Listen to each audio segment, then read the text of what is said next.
Welcome to the Millionaires Club podcast, where the only requirement for membership is a desire to have a millionaire mindset.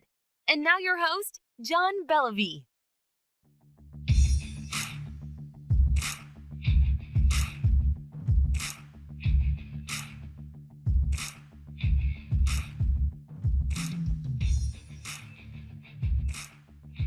Hey, welcome everyone to the Millionaires Club podcast. I'm here with my friend sidekick. I'm calling you my sidekick today. Cool.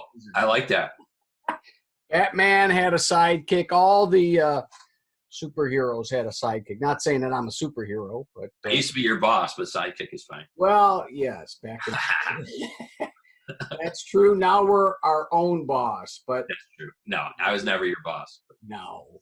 But here we are deep into the social distancing. And I think people are going stir crazy. There's some people that they don't know what to do with themselves. And Well, ever since you left Vegas, we've been social distancing anyway. We're like no, miles no, away. yeah.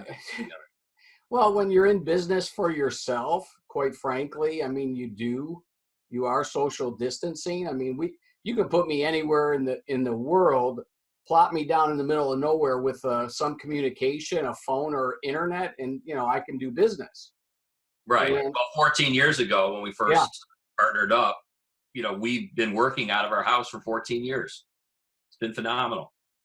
It really has. And, I wonder what's happening now. All these companies are coming to the realization that they don't need an office, that people can work effectively from home. I mean, it's going to really change the face of how business is going to be done in the future. I truly believe that this is an eye-opening experience for a lot of companies. Yep. No doubt. Yeah. So a couple things. I mean, I'm watching the stock market, rebound from, panic to, bottom falling out to now it's, making a comeback. And I mean, I still don't think people are comfortable putting money in the stock market right now. How can you? You just don't know the volatility. I always thought, because my previous life, Larry, was a commodity broker, Right. high risk, high return. But I always followed the markets, and ever since this happened, I'm kind of keeping an eye on things like I haven't done in years. There was some relief when I gave up watching CNBC from 5:30, 5 o'clock in the morning till after the close of markets. But I just see that, and I've always said that the people that were making money were, not the insiders as in illegal insiders, but people that you don't have access to. They're not giving the picks on TV. They're not telling you what to buy or what to sell. They're doing it for themselves or for a group, for a fund, and you don't even get the inside scoop to really take advantage of the market. How can a person, an independent person, go and say, geez, I want to make money in the stock market? Good luck, man. No, what it is, Jeff, it's the Wall Street casino. We've always said that. And the people that are fueling this U.S. stock market, I do not think are average Americans. I think it's foreign money, a lot of foreign investors, because the USA, they're investing in the United States because we, I believe, are doing a much better job at managing the crisis compared to what's happening in other countries. So, anybody looking to invest in the stock market, and it's just a casino. It's the Wall Street casino. And I believe it's a terrible investment for the average everyday person, and all the people that had these 401ks that thought that they were going to be set, came in for a rude awakening. Even if it comes back, it's just stacked up. It's stacked up against you investing, in my opinion, in the stock market when there's other ways to invest, like in yourself, as an example. Yeah, no, we've talked about this before, is that, where does smart money go nowadays? Smart money really, I think, has to go into, putting it into yourself, and that doesn't necessarily mean get a business, but it can mean get a further education, learn more about something, investing in yourself, that I think for most people would pay huge dividends, because when you invest in yourself, you put in the time, energy, effort, your confidence level goes up, your belief system goes up. All those intangibles that are so important to personal growth that really eliminates a lot of obstacles that I think people put in their own way. I've not met some people that, they're their own worst nightmare. They if they just got themselves out of the way, they could be successful and do tremendous things with their life and all their dreams come true. But a lot of times we sabotage that internally, right? Well, here's what I believe the masses don't understand is that everybody is in business for themselves. And if you choose to be an employee, you're selling yourself short. You're basically working for, $30 an hour or $50 an hour or $8 an hour, whatever it is, because someone else is leveraging your efforts and they're making 3 to 5 times what you're worth, or even 10 times. And so basically you're in business for yourself and you're selling yourself cheap. And the thing that I like about the Millionaires Club, because I had to be taught that. I mean, I had to learn from mentors, what it meant to be my own boss, and what I want to do is, leverage the efforts of others, not in a negative way, but how can we group together where we could all win? No, to me, that's powerful is, when you can really bring other people into the mix and have that kind of influence and really do great things together as a team. And that's one thing we've been very good at is just team building, bringing the right people around. And it's not a matter of taking advantage or delegating, but it's taking somebody's strengths, knowing what their weaknesses is, and really putting them in the right direction to really maximize their potential. And that's, I think, what we've been doing for years in surrounding ourselves with people that I always look for, Larry, that are, better, faster, stronger than we are. Or I could say for me personally, For sure. I'm looking for that. I'm not threatened by that person that has a different, better skill set than I do. I mean, we talked to a sales guy today, and salespeople self-proclaim the guy is just a closer. You love to hear that confidence when you're a closer, you're a closer, but I'm not taking that away from him. I'm going to certainly put him in the right direction where his skills can do phenomenal. Is he a better salesperson than most people? Who knows?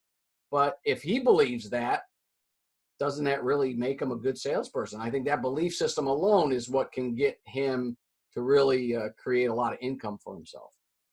And the way that I love that we do business, when you look at our family of companies, and 2019 was a phenomenal year.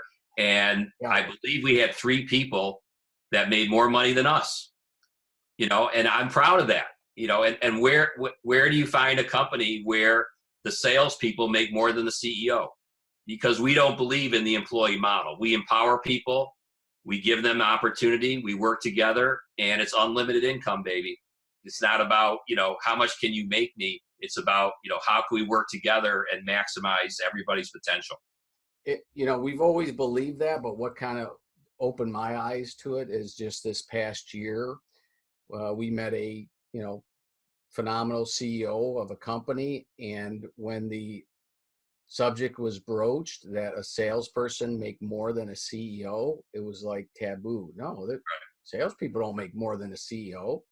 And in corporate America, which I really, think is going to be tested here in the, years ahead of us, is that, that's the mindset of a corporate America, is that the people at the top of the food chain, the CEOs, the presidents, that they should make more money than the people that got you where you are today. And that's the corporate structure. People talk about MLM, multi-level marketing, the pyramid scheme. I mean, a lot of people, you don't know what you don't know. And I say there's a lot of ignorance when it comes to network marketing. Now, I'm not I don't put down network marketing. I'm a proponent of it because I love the system. And people say, it's a pyramid scheme. Well, if it's a legitimate company with a legitimate product that can certainly serve and help people, and why wouldn't you share it if it's a better distribution model than corporate America? But when you look at corporate America, isn't that the ultimate pyramid where really the money really comes from the top? and floats down and to the bottom level where that's all the worker bees that are making it happen and making the company, the money's flowing up. That's the pyramid scheme, is corporate America. So we've always come from the belief that, yeah, we bring somebody in our network, we want them to make more money than we make. Why not? We're not threatened by that. And I think that's the new economy. That's the new age of doing business. Yeah, setting people up as their own CEO. You could be an employee, and I see a huge home-based phenomenon, whether you're an employee working out of your home or you're the CEO of your own company, where you're going to be a lot of people are going to be working out of their home. Why not be your own CEO? And why not control your destiny and write your own paycheck? That's what I'm excited about, John. There's a lot of not only fear, but let's face it. There's a reality that there's millions of Americans that don't know what they don't know, but we have to just carry the message that there is a better way than looking for a job. Well, people have been conditioned, that they need income, and it's so scary right now, people that, they have no income, they have nowhere to go, they have no money, and the government trying to come in and save. And all I've heard is the money's not flowing through to businesses. They're not flowing through to the unemployed, the people that need it. Who knows when that $1,200 check is going to be coming. And for the people that don't have a direct deposit, Lord knows when they're going to get that money. So, but people, there's something to be said about that security of knowing that I got X amount of dollars coming in every single week. But that's the mindset that's been around for so long. And we're going back generations, and it's tough where you have generations of just doing things a certain way. It's difficult for when you grew up, you saw it, you lived it. And now what do you know? Well, you know how to go get a job, work 40 hours a week and get paid a consistent paycheck, and people don't know what they don't know, So it's taking that mindset and trying to get somebody to break out of that generational, traditional way of thinking of how to create income. And what we know is desperation makes people more open-minded. We saw it in 2008. We had the furniture stores were going out of business right and left, and the model of being a furniture business out of your home without the overhead, without the employees, without the traditional advertising, and that became a whole genre of business. And so I think people are more open-minded than ever because they have to be. Jobs are going to be scarce. Jobs going to be hard to find. And when I see that $1,200, that's a fish. The government's handing out fish, and that $1,200 is going to be gone in a blink of an eye. Even when they do get it, I believe they will get it. Right. Some people are going to start getting it this month, and the people that didn't have direct deposit of their tax returns, they'll get a physical check maybe in the next month or two. But what that is, that's a fish. And what I'm excited about, John, is carrying the message and teaching people how to fish. Maybe I was fortunate that I was unemployable. I dropped out of college. I was, didn't have a good attitude. I had some issues, personal issues in my life, in my younger years when I had, addiction issues with alcohol and drugs. And, I was forced to become an entrepreneur because I couldn't even get a job. So, and I was just blessed with mentors and people that taught me what business is all about. And now is the time to carry that message and help as many people as possible that they can do it. It's a huge market out there that, business is cyclical. Am I going to go into the cruise business right now? Am I going to open up a gym? There's certain industries that are not going to be in existence. We talked about back in the day, what happened to all the Blockbuster stores? They went out. Okay. So what we have is we have a way leveraging logistics and technology, and we operate in multiple different industries of how you can work out of your house and let's bludgeon the corporate stores. We're talking about appliances, electronics, furniture, mattresses, having local showrooms, local communities. Those are the things that we're talking about, John. where people are going to have an opportunity to work out of their house and just write their own paycheck. I'm really excited about it. Well, we've been beating that drum for quite some time now, going after corporate America, the Wall Street casinos that literally don't care about the mom and pops. And I think now we get to beat that drum even louder and really get proactive and get entrenched in this mission that we can empower a lot of people that can really, create themselves the life of their dreams and not rely on some corporate company that really does not care about the employee, in the sense that, I mean, if you're working for yourself, there's no doubt you care more about that employee than anybody else, and that's yourself. Right? That's right. And it's not just they don't care about the employees, they don't care about this country.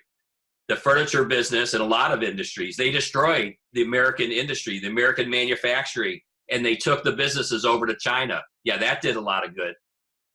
So it's not just they don't care about the employees, they don't care about the consumers, they don't care about the country. What they care about is share value.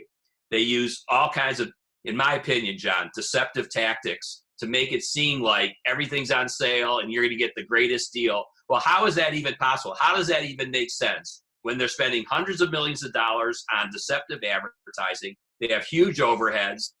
They have the employees. They have all this where, leveraging logistics and technology in this new economy, we can really undercut what these retailers are doing, expose their greed, expose their unethical practices, and not only help and empower entrepreneurs, but also help the community. Also help in a lot of different ways, John. No, I'm with you on that. For me, I think as an individual, and people realize that, they're their own boss, Yeah. and let's say that, we're our campaign and our rally cry is certainly more, we're more adamant about it now more than ever before, because I do see, and we've said it all along, the home-based business boom. We've talked about the the whole transition of corporate America, under siege. But I do believe in certain characteristics being in a home-based business. What would you say some of those characteristics of somebody that wants to be a business owner themselves, and what do you think are some of the skill sets that an entrepreneur, that a person needs to have in order to get in business for themselves? John, I think probably the most important quality, or at least one of the most important qualities, is relationship building and having a heart to help others. If you have that servant's heart and you're building relationships, you're building friendships, you're building trust, that is what is lacking in corporate America as well.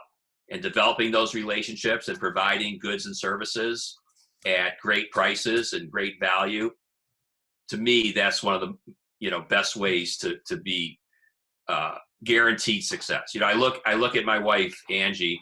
She knew nothing about the furniture business, nothing at all, except maybe she bought some furniture, and got married. She saw what I was doing with furniture. I was always you talk about sales. I was always a good salesperson. She had such a high level of relationship skills, and on top of that, she happens to be a good decorator. So she went from having no confidence, no understanding, to being one of the best furniture salespeople I ever met. I mean, her closing ratios were unbelievable because she wasn't really a salesperson. She just loves people. She connected with people. She had their best interest in mind, and she's doing phenomenal. It's a great example. And you're right, because I've seen Angie in action when she's in her glory, when she's helping somebody really furnish their house or get new something new for their home. Yes. I like those. Those are important qualities to have. And one thing I probably will add to that is, and I think this is important, is just to have some discipline, self-discipline, because being in business for yourself, I always ask somebody, why would you want to be in business for yourself? When I get the answer, well, I can have more free time. I cringe, because that's really not what being in business for yourself is all about. Now here I look at, we're on lockdown, but I've never been busier, because really we're on a mission to empower and really build a team right now. It's all about team building, but there is a grind. If you think being in business for yourself, it isn't a grind, you're kidding yourself. The difference is it's fulfilling. You're doing it for yourself. You're doing it for your family. You're not doing it from some CEO that needs a second home, on some exotic island. I mean, it's having the discipline to get up and go to work every day for your own dream. It does take discipline. And sometimes days are easier than others, but I'll be the first one to tell you, it's like with anything, sometimes it's tough to get started on that project on a daily basis. And I look at, today was my first day on the Peloton. And, nice. And, you don't know what you don't know. I'm a little fearful. I'm like, okay, man, I haven't done spin class in years and I didn't know what to expect. So what do? I don't take the beginner class. I go right to a high impact intensity training for 30 minutes, which usually my cardio is 20 minutes. And I was lathered. Sweat was pouring off me. I had one of the most phenomenal workouts, but that wasn't my feeling going into it. My feeling was, well, maybe I don't need to do it today. Maybe I can wait till tomorrow. As an entrepreneur, to have that discipline to do something consistently day in and day out, I think that's where some people fall short. They give into that, flesh. The flesh is always, the flesh is weak, right? You've heard that one before. But it's just, I think having that daily discipline with those qualities that you talked about, relationship building, having a servant's heart, I think that right there is the makings of a good entrepreneur. Is there anything else you think you might want to throw on top? Well, here's the good news, because I know that, in my early days, I suffered from procrastination, laziness, not wanting to work, and having to really push myself. And it's kind of like, use the analogy of exercising. People that work out know this, that when you first start exercising, it is tough, but you get to a certain point, you're craving it. You're loving it. You got over that hump where you wake up and say, I want to work out because it feels good. And that's what you get to, if you could just pay those dues, like we did, you get to the point where I wake up and I love to go to work. Email comes in at, late at night, I happen to be up, I'll write the email. I might not send it, but, I'm at a point in my life where I love working, and it's not a grind. It was at one time, sure. But, just think about the rewards and think about the lifestyle. I have a lifestyle beyond my wild dreams, but, when I compare it to how I used to be, but like I said, it took work, it took effort, and I was blessed with mentors, along the way that really helped me, coached me, guided me. And those mentors are out there. They're out there. There's people that want to help. There's people that know, that I learned that the more I could help somebody else, it comes back to me, and it makes me feel good. Besides the monetary, piece of it, it really feels good when you could help somebody else. Well, and I kind of like to throw in, and yes, your work ethics and work habits are extraordinary. And I think that's one thing we kind of developed over the years, is a cohesiveness and working together. But sometimes, I see you up at weird hours and an email responded. I'm like, wow, man, but there's a saying, money never sleeps, but business, you just we take care of business, and it doesn't matter the day or the hour.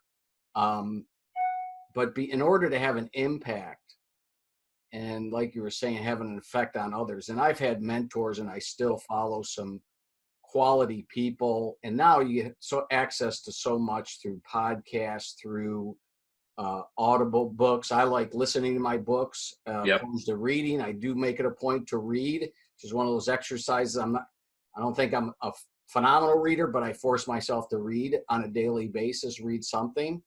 But there's so much education out there. There's so much self-improvement, self-help. And that's where I feed my soul. That's what I do, really. is I try to feed myself with some positivity and that knowledge and information to make me better at my craft, whatever that may be. But I see leadership, because at some point, you know, doing it on your own is one thing, but relationship building is about team building, but it's also leadership. Now, I realize that there are leaders and there are followers, and some people know how to effectively lead, and some people know how to follow, and sometimes go outside of their little box and have glimmers of leadership qualities.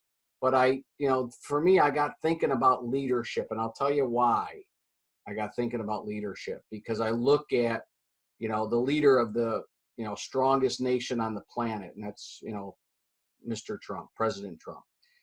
And from what I've learned, and I don't pick a side politically, I really don't. I'm not one side or the other, but I'm just making an observation. And my observation was, I always thought the definition of leadership was someone that when things go good, a leader, an effective leader, will give credit to somebody else. If things go bad, if there's a mistake made, an effective leader will take responsibility for that. And all I'm saying is we have a leader that takes no responsibility for any bad and takes personal credit for all the good. To me, from what I've learned about leadership, and I'm not saying anything about policy or what he's done, but I'm just saying from the principles of a leadership, I don't see him as the most effective leader for that position. That's just an observation I made. Yeah, I can't disagree with that. I mean, the guy, he is an asshole. I will give you that. Yeah. It's really amazing. It's just, I mean, I've always been apolitical my whole life. We had a chance to work with the guy. We were on Celebrity Apprentice. We were doing a gig, and so I got a kick out of him. To me, he's a character. He's a character. He's a media guy, and deep down, here's my personal take on the guy. He really, you're right what you say about some of his characteristics. I think deep down, this is my personal belief, he wants to do good for the country.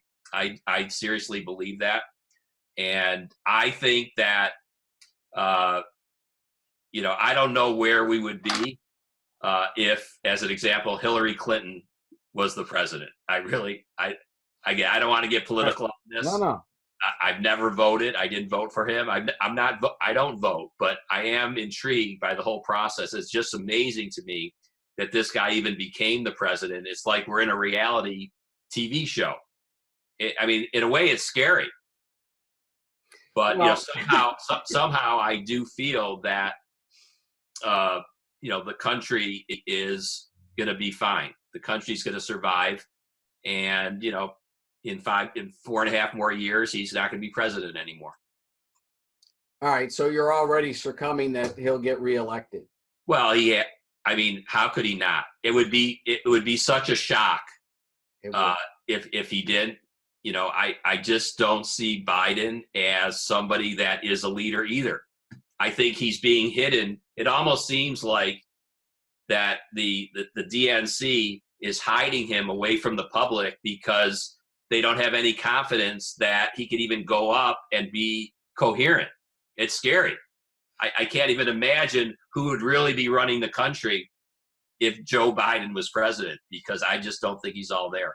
There is something going on there when you really forget your train of thought, and it's almost like you see dementia slipping in there, which I know that's a terrible disease, but as a leader of the country, that there's some uncomfortableness thinking that he's going to be at the helm, and I don't see that happening. Because of the chaos that we're in right now, I don't see anybody really making a change. Why? They're not going to make a change midstream on the unknown and not knowing how Joe Biden's and a lot could happen. It looked like before the South Carolina primary that Bernie Sanders had it. Right. Biden, they're already writing him off. He has no every expert.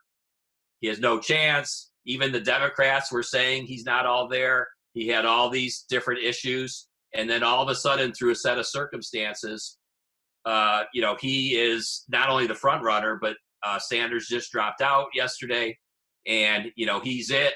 But a lot could happen between now and November.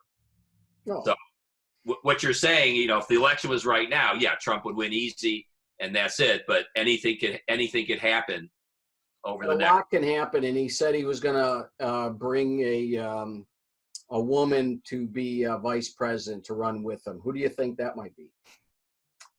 That's really a good question. Yeah. I don't really know, who it might be.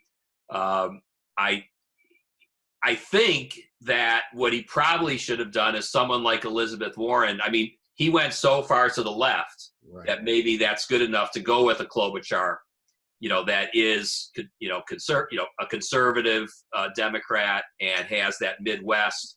Originally, I would think the Elizabeth Warren type, because Biden was really known as a moderate. Bernie, I think, shifted him to the left. So I thought maybe Elizabeth Warren might be a good running mate because you got a moderate and you've got a real, liberal. But now that Biden has swung so far to the left anyway, it very good chance it would be Klobuchar, Minnesota. Right.